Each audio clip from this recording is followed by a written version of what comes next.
రాముడు కృష్ణుడు ఇద్దరూ సరదాగా ఫిషింగ్కి వచ్చారు.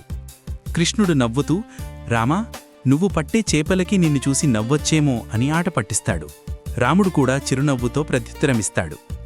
అప్పుడే ఒక్క భారీ అల వచ్చి రాముడిని నేరుగా సముద్రంలోకి తోసేస్తుంది.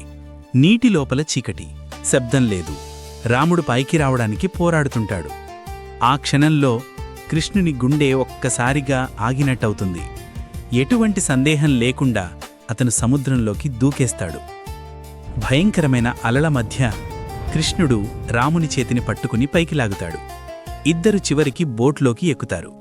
రాముడు ఊపిరి పీల్చుకుంటూ కృతజ్ఞతతో కృష్ణుని వైపు చూస్తాడు. కాని ఆ వెంటనే రాముని కళ్లల్లో పెద్ద పెద్ద బిందువుల్లా కన్నీళ్లు.